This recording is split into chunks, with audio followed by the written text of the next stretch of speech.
This is Media Sales Mastery, the podcast for media sales professionals. In each episode, we bring you information, insights, ideas, and interviews from some of the industry's top thought leaders. Head to mediasalesmastery.com to help pick the topic and guide the show. This is Media Sales Mastery, the podcast for media sales professionals. I'm your host, Jamie Wood. Our topic today, getting the appointment. Prospecting, cold calling, business development, hit list, target accounts, inbound, outbound, lead generation, and follow-up. These are all fundamentally the same thing. The activity undertaken by a media salesperson to grow their business. Now, whether it be via email, via LinkedIn, phone, or a combination of all three, being effective at contacting a potential new client and organizing a time to meet is perhaps the single most critical skill to possess in media sales.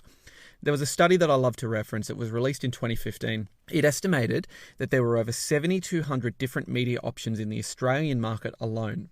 What does this mean for us? Well, quite simply, never before has there been such an abundance of options for advertisers, and never before has the occupation of selling media been more competitive and more cluttered. One of the things that's also really prevalent is telephobia, which we're going to get into today, fear of the phone. And I think what's important to frame this episode is that fortunately, a lot of the barriers to successful cold calling and getting that appointment, they actually exist in our own mind. We're very lucky today to have one of the world's foremost experts on sales joining us from Austin, Texas, Jake Dunlap. He is the CEO of Skaled, Skaled. It's a specialist sales consultancy that helps companies operationalize key aspects of their sales and marketing organization. Now, Skaled help with both strategic and tactical support through various phases of scaling. So what this means is a Silicon Valley startup, for example, with 5 people, Jake's team will come in and consult on how to put the structure, the process, the systems, the strategy together to get the rapid growth and to really generate the revenues quickly in that business. What they also do is they actually work with mature organizations and larger established organizations who are looking to reinvent and stay relevant with their current marketing and sales strategies. Jake has a really active LinkedIn account where he posts content daily around best practice in sales. So definitely check that out. Really excited to get this guy on. He's somebody that I've really learnt a lot from just from following him. So I would suggest everybody jumps into the show notes, follows him on LinkedIn, looks at his YouTube. We're going to get into a bit more around the content that he puts out there and how you can reach out to him. It's going to be a great episode. Really excited. The first 5. Jake, welcome to the show. Hey, thanks for having me. I'm looking forward to it. Yeah, I appreciate you making the time. It was definitely a challenge to coordinate Brisbane, Australia and Austin, Texas, but we got there. In the meantime, tell us a little bit about yourself, your background in sales, and what prompted you to launch Skaled. Sure. So I've been in sales and sales leadership now for almost, 17 years. I did sales in college too, so maybe I'll give myself 20.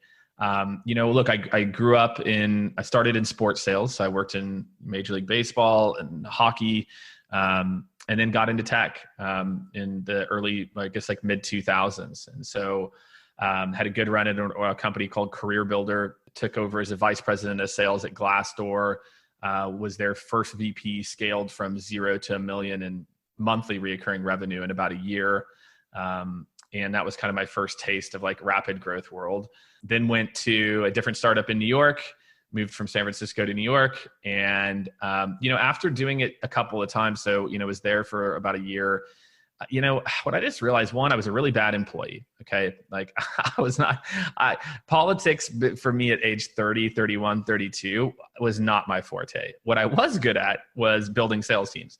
And so, I just started to look at, what does it mean to be a VP of sales in this kind of tech world? And I was like, oh yeah, you're just going to get fired every 2 to 4 years, no matter how good you are. I guess this is, and I was like, man, that sounds bad. I don't want to sign up for that. Don't get me wrong. I made really good money. Glassdoor exited a few years ago, so that was nice. But, I just realized I love solving those problems. I love working with organizations, building scalable and repeatable sales processes. And so, I said, look, why don't I just start a company where I can build a whole, organization around doing that for companies. And so fast forward to today, we've got about 30 people all over the US and North America, but we have clients, actually work with a bunch of Australian clients. And, what we're doing now is a mix. We're doing a mix of early growth companies and, augmenting their current team, helping them to, scale their systems and processes. We're a consulting firm. We're not doing it for them. We're building it out for them, or working with really big companies now globally that are trying to modernize. And so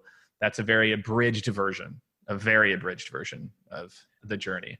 Look, and I think anyone listening should really, I'll put a link to the content that Jake puts out, particularly on LinkedIn, because I think you're an absolute content generation machine and it's all really valuable stuff. So I had to be really disciplined when I put this episode together because, interestingly in our audience, the topic we're going to get into today is very simple, but it's arguably one of the most important steps in the process, which is getting the appointment. So, everything from getting past the gatekeeper, which is a skill and an art form in itself, structuring the pitch or the valid business reason to then meet with the advertiser, and then effective follow-up, right? And that's a big one that I know you've got a strong opinion about in terms of how many people actually just give up far too early. So I just want to know, how are you seeing this sales discipline evolve right now from where it was maybe 5 to 10 years ago? There's things that have changed and things that are still similar. I think sales technology has been the biggest evolution, it's particularly over the last 5 years that, I think there's something like 1,500 sales technologies now. And, we're kind of like a bunch of kids with like a, shiny new toy and don't know what the hell we're doing. And so I still feel like we're in the very beginning of like how to leverage sales technology in a way that doesn't try to automate things that shouldn't or track things that don't matter. But instead, kind of shifting toward an effectiveness versus efficiency mindset. So I think sales tech has been a blessing and a curse for a lot of orgs. But I think it's what'll definitely shape the future of this next decade, as we get more efficient and more effective with these tools and really understand the power that they can mean for the buyer. The other thing is, I think the biggest piece has been, I think we've started to maybe get to the point of over specialization within the sales organization to the detriment of the customer. Meaning, I feel like, when you had kind of your classic sales model, and maybe a lot of you still do this, right? You go out, you hunt your own leads, you set that first meeting, you run the first meeting, you close the deal, and you work with a customer. That's what used to be, right? And 15 years ago, 10 years, it certainly isn't still. But I think we're seeing almost an over specialization to where buyers are coming in now. Like they've done their research, they've talked to someone, and then it's like instead of teaching people how to run a discovery call and have a real solution oriented conversation, we're almost training to qualify as opposed to like generate excitement, which is really the goal of a first call is to get the second call. And so it's about generating excitement. So I feel like we're kind of losing some of the fundamentals of the customer experience that I think, again, customers will force us to change, right? They'll force us to remove barriers or we just won't be competitive. So I think those are probably the things I think I've seen change. I think we're getting away from the customer journey. And I think sales technology has a lot of promises. And I think we now have to make sure we're leveraging them as effective as possible. I think that's a really good insight. I mean, one thing I'd say in this market is the 360 model of somebody who hunts their own leads, forges their own client relationships, and then services and grows that portfolio. That's very present in the media industry. What becomes really complex is the tools and systems and processes that we then overlay on what is fundamentally a fairly simple sales process. And I think also, media is becoming far more fragmented, far more complex. We're expecting one person to have mental agility to sell across multiple media assets. And so I think, to your point, some things need to stay the same. And it's also about getting clarity of what tools and systems are actually effective or help drive efficiency rather than just create noise. Look, let's get into the main topic now. Media Sales Mastery. Because I want to talk about a very serious problem that we have in the industry of telephobia, or fear of the phone.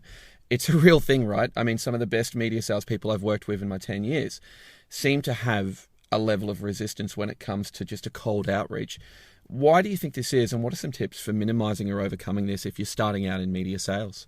Well, why? I mean, people don't like to get told to F off, right? Like, the fear of rejection. I mean, it's a power. Our amygdala, our cave person brain is a very strong influence over our cortex. And so I think that, what happens is if you don't train it, and I think a lot of people that's probably it. It's that, just like anything, when you rode a bike for the first time, when you did anything, it was scary.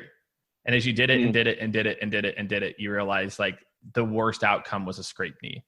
And I feel like sometimes with calling, people don't get into the rhythm. You don't even start to get kind of comfortable until call 10, maybe like, or 12, to where you're like, okay, I'm like actually breathing again, and it doesn't matter. I've made tens of thousands of cold calls easily. And, you never, when you start that block, you still, as you get, savvier and savvier, the feeling in the pit of your stomach becomes less and less, but you still get it, we're all human. So I feel like a lot of people just, you got to build a muscle. It's a callus, it's like when you're doing pull-ups, right? Like, you tear your hands up and then you build calluses and you can start to do more pull-ups. And I feel like just like writing about, a lot of these analogies, I've never kind of phrased it this way before, but I think it plays. But I think it's with calling, it's a commitment. You've got to believe that your boss isn't stupid. Your sales leaders and CEOs aren't dumb. They're telling you to make calls because guess what? It probably works. And if it's not working for you yet, it's probably because you suck, and that's okay. And you have to get better, and you have to have more conversations.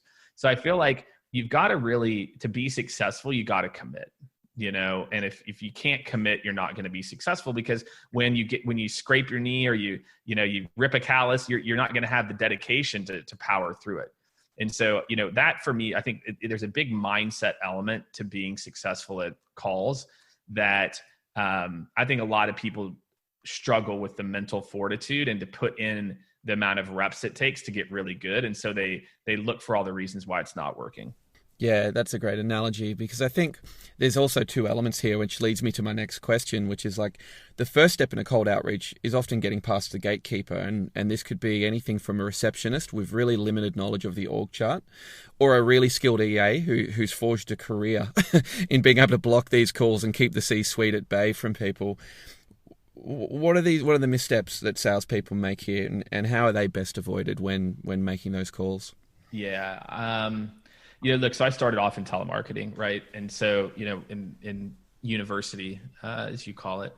And then, I was cold calling in my first roles. All my first roles, on the phone, you can be whoever you want. And maybe I had like a theatrical flair or something. I don't know. But I learned very early on to try to have some fun. And, I feel like, it's not, whatever you can do. I would make up voices and stuff. I'd be like, I had a character called Dennis who wore retainers, and he cold call people and hi, Dennis.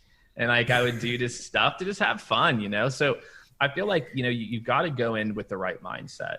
And so when you're trying to get, to me, there's actually two different conversations. The gatekeeper is different than the EA. So I'll kind of like talk you through each one. So gatekeeper, we as humans like to help people. And when you call in like you're asking for your mom. If you called your mom's office, okay, back in the day when you did that and you didn't call a cell phone, you didn't say, can I speak with Jane Dunlap, please? No. I'm like, hey, can I talk to Jane? Like, you got to call in with some confidence, right? Or if I was struggling to understand, I'm originally from the Midwest. So I'm from Kansas City, the world champion Kansas City Chiefs. And I have no problem getting a little Missouri and like acting really confused. So my line with gatekeepers, and again, because I like to have fun, is something to the effect of, hey, John, this is Jake. I apologize. I have talked to like 7 different people. Can you tell me who takes care of like the recruitment advertising? Like who would do that? Not necessarily placing the ads, but the budget. Oh, I am so sorry. I forgot to ask you. I told you my name, but I forgot to ask yours. John? Oh, thank you so much, John. I really appreciate it. So I found that worked for me really well. Like acting very confused and helpless. So that was my go-to gatekeeper script, right? Oh my! Like I let them hear my frustrated. Like I have talked to 7 different people. I hope you can help me. Like people like to help people. So that technique worked for me. I don't know. Maybe it'll work for you too. I'm just trying to think what's the Australian equivalent of Missouri. I'm sure there's a part of Australia that's rural Australia. Every other part that's not one of like the three cities, right? Like, and sorry to cut your train of thought off there, but you made a point earlier which I'm keen to unpack. So you're saying that a gatekeeper is actually different to potentially an EA as well. Is that right? So there's multiple gatekeepers. Yeah, exactly. So an EA is different. So an EA, I need to build trust. Okay. Gatekeeper, I just need you to get me through the right person. Okay. Like again, I'm thinking of that. An EA, on the other hand, I want to make her or him feel like they're important. And so what I mean by that is this. So gatekeeper is different. Let's say I'm calling into a CFO's office. She has an assistant. We'll call her Susan for some reason. With Susan, it's more of showing that you get it. So if I call in, I'm like, hey, Susan, this is Jake Dunlap. I know that you handle the scheduling for Samantha. I sent over a quick email yesterday and I meant to CC you. Did you get that in her inbox? Yeah. I'm not sure, Jake. I might have. Okay, well, great. Here's what I'll do. We work with, a couple of XYZs and XY, CFOs, and I would name drop some people that I knew that, like, even the secretary, the EA would probably know these competitors, right? We work with these people. I really think there might be a way that we can work with XYZ and specifically Susan. So let me do this. What's your email address? Okay, it's Susan, blah, blah, blah. Okay, let me do this. Let me send you over a quick note. Take a look at it. If it's something you think that's valuable for Susan, and she finds some value in, then maybe I'll call back in maybe a couple of days. And if there's interest, we can set up some time on our calendar. If there's not, no problem. Does that work for you? Yeah, that works. That's it. That was the play. And it worked like you wouldn't believe, because I showed that I get it. I showed that, like, I would, and then guess what? If Susan decided to not let me through, I'd start calling at 8 a.m. or 6 p.m. Because guess who goes home? Guess who doesn't come in early and doesn't stay late? The EA. The EA, yeah. So I would try to empower them, and candidly, it worked a lot. So again, like, just show that you get it, because that person actually controls their schedule. So if you acknowledge them, you say, look, I know you control her schedule probably, so I'm going to send this to you. And then if you see value, and you can forward this to Susan, and if she sees value, I'll call you back in a couple of days, and we can set up time if she thinks that there's some opportunity. Does that work? And again, the key thing that I did there, I want you to notice, I didn't pause. I talked a little bit about this in the beginning, about our lizard brain and our prefrontal cortex. There are very strategic times in cold calling where you should not pause, because I want your initial gut reaction. So if instead I phrase it like this, so I'll send over some details to you, Susan. If Samantha finds value, then we can maybe set up some time, and maybe we'll go from there. It's like as opposed to, and I'll call back in 2 days, and we can see if there's an area of opportunity. And then I leave a pause there. If I leave a pause, she starts to think, she'll let you know, or I'll follow up, as opposed to, like, does that work for you? So if you come right in, like, I'll follow up in 2 days. Does that work for you? Then she's like, yeah, well, that makes logical sense. So I'm just going to say yes to it. Yeah. And you're very courteous in that exchange too. I mean, you're not bulldozing or railroading anything. It's just, you sound very friendly and very pleasant. It's just the structure of the sentence and the cadence that you seem to be really hitting there. Everything matters. In phone sales, everything, my tone, my speed, the strategic use of pauses, like, all of it matters. And right, I can spit this to you because I've spit this thousands of times, like whenever I first, when I had a script, I sucked, but then you just keep working it and keep working it and keep working it and keep working it, Well, I think, you talk about, you're obviously a fairly skilled cold caller or prospector, because you've been doing it for so long. And what's interesting is the way that you're speaking there, there's a technique within it, but there is an absolute authenticity and a level of it just being your own unique voice as well. And that's something that I think we need to really reinforce. A lot of people want to default to using scripts. If it sounds like you're reading a script, you've already missed the point, like, in my strong opinion. And I want to talk a little bit about preparation, because when we consider how much time is actually spent particularly in these 360 roles where we're identifying relevant prospects, we're compiling our call sheets, we're actually sitting down, locking out time to make the phone calls.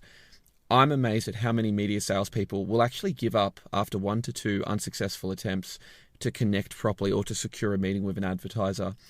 Now, is there any data to back up why people need to persist?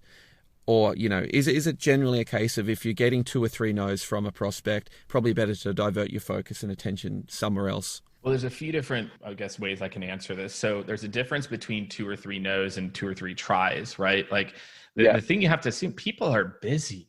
I think that's it. Maybe I feel like, man, when I hear salespeople talk like that, I'm like, who are you, dude? They don't owe you anything. Like if you're not getting through, then your pitch sucks. If your email is boring, I don't know, man. I just don't have that mindset. I've never had it.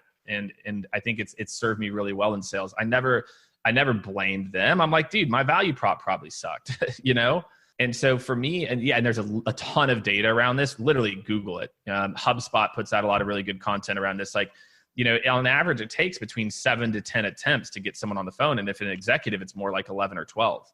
Wow. And so half of it is just giving up too early. Like, guys, people are busy. What do you think everybody does with your first email? Archive, right? And then your second, the amount of people that actually even get to 3 emails or 4 emails, man, I'm just trying to think. I'm going to guess less than 2%. And so part of it is just a trick, like a giving up too early game. If you just do what I just said, create a little sequence that's, 7 or 8 touch points over, 2.5 weeks, 3 weeks, you'll automatically beat someone who's got the best first message because you'll just get more swings. So that's step 1 is don't give up too soon. The other thing I want you to think about is you're not selling to a person, you're selling to a company. And so if Johnny at, Mediacom on the Pepsi account says no, I'm calling somebody else. Johnny's not the only person on the Pepsi account. I'm gonna go call someone else. So I think too often I hear too is that people, when they hear a no, they think it's like the company, like, dude, look, if it's a small business, it's different, right? Yeah. But if it's not, just move on to the next person. But especially at big companies, nobody talks to each other. So if you get a no from one person and you call back and try to get in touch with somebody else, nobody's going to know. That would be like the two ways I would think about it. It's really just, you're not, the person might be telling you no, but it doesn't mean you give up on the company. And then, don't give up on the person until you've, really, went all in on it. You made a good point there that I want to hang on and want to revisit around touch points. So you said 7 to 8 touch points, and it leads naturally into this question of, a lot of sales leaders in this market will still favor the phone as the absolute number one means of securing a meeting. And I know you've got a strong opinion on the role that LinkedIn plays and that email actually plays. And I think a lot of the the younger generation of salespeople coming through are leaning into things like LinkedIn and email as a preferred method. Now, I think that might be to do with fear of the phone as well. But from seeing your content, and it seems to me like you've got a strong opinion that an omni-channel approach is actually the best method. Can you talk a little bit about this process and provide maybe an example of how you deploy a multi-channel approach to securing a meeting with a particularly high-value prospect? What's really the goal here, everyone? You're trying to set a meeting. Do you care how you do it? No, you don't. So if I've got to show up at their kid's school, if I've got I want to find the easiest way to set, that's the end goal, right? We all want to try to find the absolute least path of resistance, right? I want to do no work. I want to create the laziest process ever to set meetings, right? I would hope that all of you have that mindset, right? I'd hope that everyone is like, how can I be as lazy as possible and set as many meetings as possible, right? I've always had kind of that I don't know, gene. So let's just start with that as the premise. So therefore, I don't have any, I don't get hung up on how I get there, right? And so I think for me, it's about understanding what's going to work. And again, the reason that these people are telling you calls work is I had a boss, and I'll tell this story that dovetails into this. I was 26, yeah. And I was struggling. I just started at Career Builder, and I was I was the second to last person who hadn't made a sale. and it had been like a month or something like that. And I go to my director, my boss's boss. I'm like, dude, Evan, I don't know what's happening. I don't know why. And he's like, I listened to your call. And so this is where scripts actually do come, because scripting, it's going to sound bad at first, but as you rewrite it, you work it, it gives you it's like a home base. For me, a script is like my home base. Like if I have if I have a talk track that I have down pat, I can then be present in the call. I can hear your tone. I can hear your pitch. If I'm scrambling to think, then the human brain is not actually as good as we think it is at multitasking. So long story short, Evan goes, Jake, you're not running the discovery process. You're not reading the script. And I'm like, Evan, I'm Jake Dunlap. I don't read scripts. I'm a salesman, And he goes, dude, do you think we're dumb? He goes, do you think we train 1,000 reps on this because it doesn't work? And that was a light bulb moment. I was like, well, no, probably not. And I did it, and I closed 60,000 in new business the next month. And I mean, these I can't make this shit up, And so the whole reason I was telling that story is just that, when you go into these calls, you got to have a roadmap. I'm going to talk about these things. I'm going to hit on this point. I'm going to have, this is the outcome I'm trying to drive to. This is the way that I'm going to get there. And the reason I'm getting at this is there's a reason people are telling you to cold call, because it probably works. And so therefore, if it works and again, this is a mindset. For me, if it works for John Smith, then dang it, it's going to work for me. I will find a way to make it work for me. So when I think about putting together kind of this omni-channel, if someone tells me the phone's important, I'm going to sell out and use the phone. But if I also think I can get on LinkedIn for a few hours and connect with a bunch of people, build, put out content that's interesting to the industry, I'm going to do that too, because then I'm playing the long game.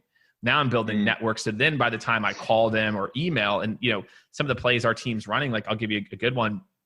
This kid, Adam, one of our clients, he created this quick sequence. He'd go view their profile, send them emails, say and the email's like, saw your profile on LinkedIn, very specific email too, and then a call.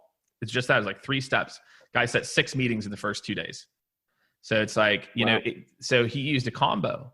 And I think he even got like an inbound call or something. Somebody so to me, don't take my word for it. There's a reason that these people are telling you to do it. Your whole job is to generate meetings in the laziest way possible. Don't get held up on how you get there. If people say you got to do calls, then you should probably be doing calls. LinkedIn, I think, is a very open opportunity, but I'm not going to put all my eggs in that basket either. So I really feel like it's important as you build out your plays and your sequences to just be thoughtful. Okay, what would be I wonder if I liked him. Okay, so this guy, I'm going to comment on his post. I'm going to wait 4 days. Then I'm going to comment on his next post. Then 4 days later, I'm going to cold call him. Hey, John, look, I just want to let you know, I've been following the content. I think it's great, and I really like this and this. Hey, I thought I'd just tell you a little quick on us. We do this and this. Is that something that's top of mind at all? You don't think that that's going to be a better warm opener? He's seen your name. He's seen you comment on a couple of things. And trust me, people see when you comment, because most people don't get a lot of comments. So, and then you come over the top of the call. So I just feel like people are getting too hung up on it's all one way, where I just see it as it's about whatever gets the most results. And then once you start to get results, then you break it. I got that now. Now that's getting me 1 appointment a day. Now I'm going to break it. Now how do I get 2? Do we get that granular? The next question I had was around role. You mentioned earlier around sort of calling outside of core business hours.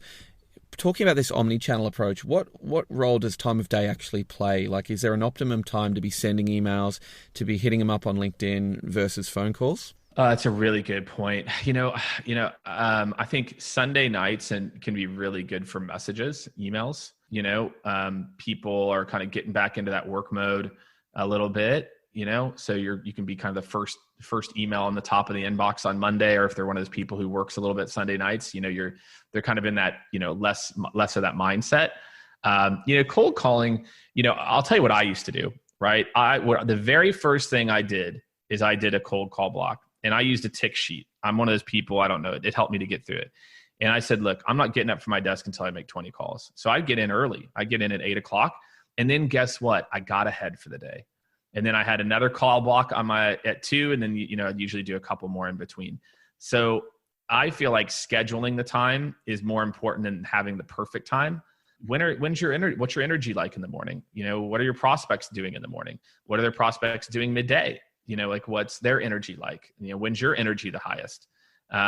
So to me, it's more about having consistency than it is about nailing the exact right time than anything. There's always going to be that level of just getting in and doing the work is always going to be the better approach than trying to get things perfect. I will share, and I don't know whether this is something that everybody's already stumbled upon, but midday Friday till 4 o'clock on a Friday was my absolute key strike rate, because you've just got people in a more open, relaxed mindset. And the majority of the lazy salespeople in the market are actually not in any sort of a business development mode. They're already winding down to the weekend. We're talking about a situation where once we've got the prospect on the line, Jake, and I'm sure I've seen you speak about this at length, it's time to secure that meeting. So I've got the person I want. It's time for me to kind of take them down, if you will. And I think every media sales business, probably the pitch might be unique, but is there a framework for best practice on how to structure that phone pitch to get that meeting? Yeah, everything's structure and process, so I'll tell you this. What I learned is that there's some really good proxies to learn too. So step one is know who you've worked with. Okay. I'm actually kind of shocked at how little people invest here. For whatever reason, I figured this out very early, that people want to know what the competition is. They want to be like never truly compared to the competition, but they kind of want to know what they're doing. And so for me, I'd always think of there's kind of some key elements. If I know some very relevant competitors that are very similar size, and even better if they're in the same geography. Again, I'm working in job titles. I'm working with other VPs of operations in industrial manufacturing in Sydney, right? How much more specific? Like I'm working with other professionals. I'm working with other VPs of ops. No, I work with other VPs of ops in industrial manufacturing in Sydney. Like I feel like there's a level of laziness. Anytime there's like you should never say in your industry. Like you should be skilled enough to know what the hell the industry is and say the dang industry name. So for me, I use a very simple framework. I hope everyone rips this off and uses it because it works. The very first, and I think is it Brian Tracy? I can't remember where I learned this. There's an old school, like he's not, there's a guy who's written a bunch of books. If you're interested, his name is Brian Tracy. Go check him out. It's kind of, what's that book called? Art of the Close, I think, is it? Something like that. And that's what I would do, man. By the way, I would just read books. And if like these guys are writing about it, like they're probably not stupid either. And so I just ripped them off. Like all of my sales success has been ripping off other people's best practices, right? Like, and then with a little sprinkle of original thought, like every once in a while. And I feel like, it's like, who are you competing against? Like, that's what early in my career, man, I would hear someone do something. I'm like, ooh, that's good. I'm going to steal that. Ooh, I like that. Because again, if it's working for them, I'll make it work for me. And I feel like too often people just like reinvent the wheel over and over again. So I digress. So back to I call it the yes, close. So yes, 2 yeses, close for the meeting. First yes. Hey, John, this is Jake Dunlap. Hey, I've talked to a couple of folks in marketing. They say that you handle the budget for digital ads. Is that correct? Yes. That's yes number 1. Yep, I handle that. No, I don't. Oh, okay, great. Who does? Ken Smith. Okay, awesome. So Ken does this, etc. Then guess what? I call Ken. Hey, Ken, how's it going? Hey, I just had a really good conversation with John. He said that you're the best person to set up some time with. So that works like a charm. If you guys hear what I just did there, I'm assumptive. I just had a good conversation with John. He said that you're the best person to set up a meeting with, right? Not he said to talk to me, etc. So if you get referred to someone, hey, I just had same thing with an EA or gatekeeper. I'll use the same line. Hey, had a great conversation with Wendy. She said that you're the best person for me to set up some time to connect with, probably next week. Do you handle blah, blah, and then go into it? I mean, isn't that such a better opener? I never ask how people are doing. I never say, hey, you got a quick minute? Nothing screams salesperson like, hey, Jake, how are you today? Hey, Jake, do you have a quick minute? No, click, right? Like, but there's other people who teach to do it. I don't know. It just, I didn't like it. I'm a more direct person. I found that strategy worked for me when I was confident. I acted like I belonged, et cetera. So those are like a couple openers, right? So then, yes, I am the person that handles it. Again, okay, great. Hey, John, I work with many other VPs of operations, and I know in industrial manufacturing, you're dealing with lots of different logistics, both on the shop floor, transportation, et cetera. And one of the most common challenges they have is around workforce management and making sure they've got the right people and the right roles. Is that something that is top of mind for you all at XYZ? No, actually, that's not. Okay, great, awesome. Another big issue that they have is blah, blah, blah, right? Is that top of mind? Something? And again, so for me, it's 3 no's and I'm out. So I'm going to toss the thing that I know the first is the problem I know 80% of people have. Then it's my next one and then my next one. And if they're like, and then I'm like, dude, awesome. It sounds like you guys are crushing it. If this and this ever happen, then maybe it might make sense for us to connect. Oh yeah, that actually does. Okay, well then, okay, yeah, sounds good, Jake. Right. So let's say they do say yes to the challenge. So again, I want to show them I get it. Look, I get your world. I'm not saying, hey, we work with other VPs of operations in your industry, helping them to achieve logistics excellence through blah, blah, blah. No, right? Like, no, I'm like, look, I you handle digital advertising, and we're talking a lot of media folks here. Like, you handle digital advertising. Great. So with a lot of my clients, a lot of my directors of digital strategy, I know one of the things that's really top of mind for them is multi-touch attribution. Is that something that you all are focused on right now? Yeah, it is. Okay, great. Look, so quick high level at xyz.io. What we do is we integrate your Google Analytics, your to then create a model that will help to, over time, predict the best user path. So as you're starting to look at these different touch points, we analyze those, et cetera. So what I'd like to do is set up, and then you go straight into the close for the meeting. That's it. You don't ramble. You give a quick value prop to peak interest, and you go, great. So what I'd like to do is set up just a quick initial 15-minute. More than anything, I'll give you a high level on what others are doing in the market. Other leading digital strategy folks are doing in Sydney. See if there's and I'll walk you through kind of what we do, how it works, and if there's a fit, we can talk about next steps. Does that work for you, John? Again, listen to how I didn't pause. I went straight for it. Yeah, okay, that sounds good. And then this was my favorite part. And then I make them wait. I go, okay, all right, hold on a second. Let me open my calendar. Just silence. I'd sit there, dude. I'd sit there for 25 seconds. Hello, are you there? Yeah, I'm here. Hold on. Okay, how does next Thursday afternoon look? I'm open at 2 or 3. Okay, you notice what I didn't do there. I go, all right, when are you available next week? I'm completely open. No. That's what half people do. It's like, dude, that's why you're not getting the meeting. You sound desperate. Yeah. One I used to love doing as well was, if you go, how does Thursday work? Oh, look, I'm busy Thursday. How does Wednesday work? How does Tuesday work? So bring it back rather than pushing it out. I always used to bring it closer to the phone call. And for some reason, it used to really work, really, really had an impact. Yeah, that makes sense. But that's it. If you memorize what I just told you to do, but again, guess what? That required me to do. It required me to know my buyer. What I would do early on at jobs, I was fanatical about learning. Fanatical. I wanted to know what every director of HR cared about, or director of talent acquisition, or whatever I was selling into. Because if I know what they care about, then I can engineer my whole pitch around that. Yeah. And that level of industry specialization is a topic we're going to cover off in a future episode for that very reason, that the pitch you just gave then was so tailored and so specific that it required a deep knowledge of the category and the industry before picking up the phone. So again, I sold into the job space. So you can imagine, and we weren't verticalized. We were regional. So I would cold call into a large pest company, and then I'd call into a tech company, and then a wind turbine company.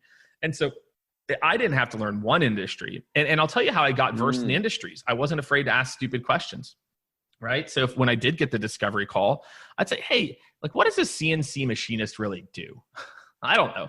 These people bring up these CNC machinists. I don't know. I don't even know what that means. So I would do my homework and do my research, but also I learned.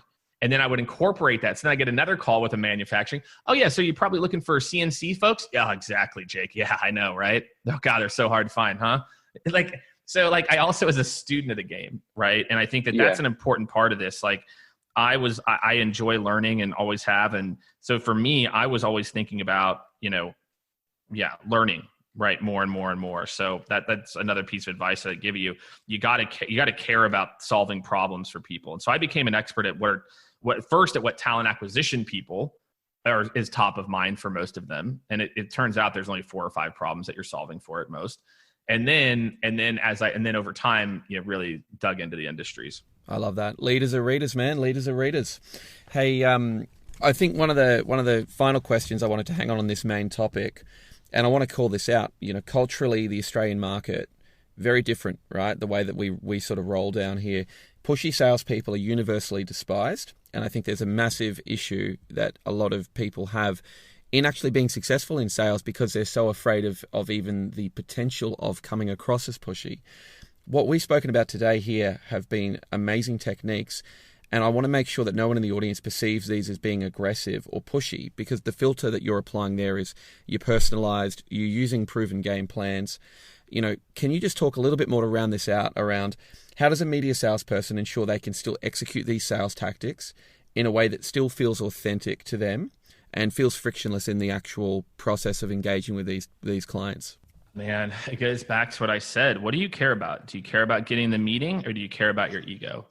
And it only sounds cheesy because you suck at delivering it, right? Like, I feel like too often, of course you sound cheesy in the beginning. You're reading a script. You don't know what the hell you're doing. So I think my first advice is stick with it, right? Stick with it and make it your own. Like, rewrite it in your own language, but don't lose the nuance of it. So to me, like that would be advice number one is, don't get too stressed out. Just write down something that feels like you to where you can be comfortable and, work it, learn it. It takes time. It takes a long, long, long time. So, and to not come off as cheesy. And I'm sure, dude, oh my God, I can't imagine how cheesy I can. You know what I mean? I'm sure, man, dude, I'm sure many of my first calls, I sounded like the biggest cheese ball you've ever heard in your life. But over time, I just got better. And I listened, and I listened to, that's the other thing. How many of you are listening to your own calls? Well, if you're not listening to your own calls, how are you getting better? So, I always, man, and it's painful, man. It's nails on a chalkboard for sure, right? Listening to your own calls. But dude, there's no better way. What are you going to do? Wait for your boss to make you better? Like, hopefully. But dude, I never put my professional development in anyone's hands but mine. Like I wanted to be successful in my role so I could be successful. I wasn't doing it for my boss. I was doing it for me. And I think, you kind of have to have that, like you said, leaders or readers. I think you have to have that growth mindset too, that like, look, I'm going to get better. I'm going to try new things. Let me listen to that call. Oh my God. Look at me. Look at my tone and my pitch. Like I was talking so fast. I sounded like an idiot, and then you got to be able to not judge yourself. Right. And that's where the real skill comes in. I think I was very early in my career able to not beat myself up. And I think you got to have that you're on a journey to get better. You don't have to be perfect out of the gate. And I think if you do those things, you're going to be successful. Yeah. I love that, man. I can't ask my sales manager that. We got one more question to go because I know you've got a team meeting that you've got to go out to. This one is actually a listener submitted question, and I want to read the whole thing to you because it's quite a nice compliment. You said, "So pumped you're getting Jake on. I love his YouTube videos." So there we go. You've made some traction down here. So the question coming from her name's Portia. She's from Melbourne. I've always been pretty good at prospecting. I usually have a strike rate of about 30 to 40% or 3 to 4 meetings booked from every 10 phone calls. In the past 5 months, this has gone down significantly. It's taking about 4 to 5 times longer to secure the number of appointments required to hit my KPIs. I've tried a heap of different tactics like focusing on industry that have been less impacted by the downturn, offering industry reports and market intelligence as a bit of a warm outreach, and generally just doing more research on the company before picking up the phone. It seems to me that prospects either don't have the desire to talk about advertising or just simply don't have the time right now, but I'm not sure if this is something I can control. Does Jake have any thoughts on how to tackle this issue? Any help would be great. I don't worry about things I can't control, right? And COVID and everything that's happened, I can't control that.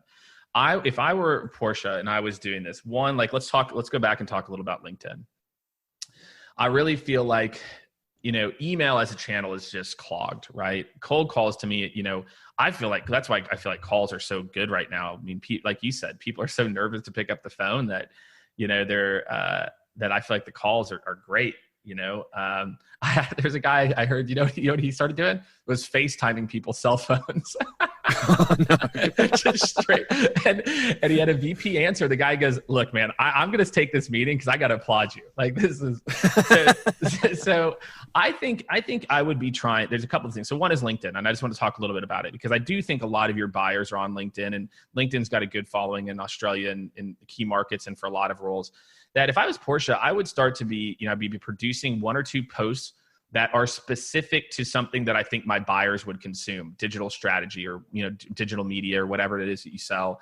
And then I would be growing my network. Every day I'd be adding 20 to 30 new potential people.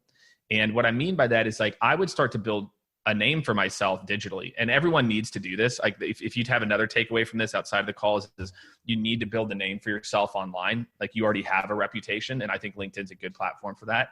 So that would be step one, is I would encourage her to start to play the mid and long game, because guess what? Now those people are going to turn into meetings in 2 months, 3 months, 4 months. And so then you're not just relying on calls. Now you've got some like organic traction. And then I would be experimenting with things like video and voicemail drops. So again, if you're a first degree connection with someone on LinkedIn, you can send, if you go to the mobile app and you click the plus button, it then says camera, you click video. I can send a personalized video to someone's DM. I can also click, there's a little microphone. I can send a voicemail to someone's DM. I can send a video to their email, too. But on LinkedIn, not enough people are using the voicemail and video feature. I would just do that all day long. If you're like, Jake, what's the laziest way to set meetings? I would every day, I can, with using Sales Navigator, I can connect with 82 people in 12 minutes. Okay. So every day I'd spend 12 minutes connecting with 82 new people in my network, and then LinkedIn shuts you off. And then once they connected back, I would be interacting with their content, commenting, and then I would be sending voicemails and video DMs, and then doing follow-up calls on top of that. So I just, my advice would maybe be to mix up your channels, start playing the long game, building a network on LinkedIn. That's what I would start to do. I'd start to get more creative. I think that's a really, really good suggestion for this person right there. Hey, I know we got to wrap this up. I just want to thank you so much for your time. I know that it's always something that you do make time for, is to speak to people like us. So thank you for being so generous. Let me know if there's any sort of, I guess, final thought though, Jake. Is there anything on this particular topic of securing the meeting that you want to kind of leave the audience with that they can maybe apply this week? Yeah, absolutely. 2 things: time block. Like to me, and there's a saying that we had. I don't know if it's popular in Australia. We call it "eat the frog." You don't eat a frog in nibbles. You eat it in 2 or 3 big bites. And so, what made me successful and what can make you successful is consistency. Come in, start your day with a call block. Get your mind right. After lunch, get your mind right again. In the day, end on a high note. And, just creating that rhythm for yourself, it helps to alleviate the insanity of calling 24/7, it's like, look, and I just, I'm going to trust that I'm going to get better every day. And if I just put in the work, the outcomes will happen. And my friends, usually they do. So the boring stuff, like what I'm talking about here to kind of close it out, is what actually makes a difference between people that are good and great. That's unreal, man. And where can people find some of your content and learn a bit more about Skaled? Yeah, I love it. Well, definitely check out YouTube. I'm starting to invest a lot more time there. Just if you type in Jake Dunlap sales, then I'll come up. LinkedIn, just / Jake Dunlap. I'm putting out 1 to 2 posts a day on LinkedIn. I got a video teed up. I'm going to hit send on after this. And look, I put out a lot of, my big thing is tactics, man. I like to get strategic. I'll get a little philosophical here and there and talk about stuff, but I want to be that person that you turn to and I'm kind of book number 1 I'm working on is kind of a compilation of a lot of stuff called like the Everyday Playbook. So it's like, hey, how do I close it? Like, what are my tips to close an enterprise deal? If you follow me, I guarantee once a month or twice a month, you'll see some posts where I'm going to teach you how to close bigger deals. You're going to get a post around how to make better cold calls. And then you're going to get some more strategic, how to build and how to scale things. So I think definitely check out LinkedIn, putting a lot of work into YouTube, Instagram, Jake_Dunlap_. If you want some behind the scenes, see me smoking some meats down here in Austin. I'm a big barbecue guy. So I'm all over doing different stuff. So definitely come check it out. I love it. Well, you know what? I'm going to put a link to all that in the description. And when I'm allowed to fly internationally, we're going to go to Aaron Franklin's barbecue in Austin together. We'll do another podcast over that. I love it. Love it. Love it. Awesome. Well, thanks, man. I appreciate you having me. Jake Dunlap, thanks, mate. Really appreciate it. You've been listening to Media Sales Mastery, the podcast for media sales professionals. Head to MediaSalesMastery.com to help pick the topic, guide the show, and don't forget to subscribe to receive new episodes each week.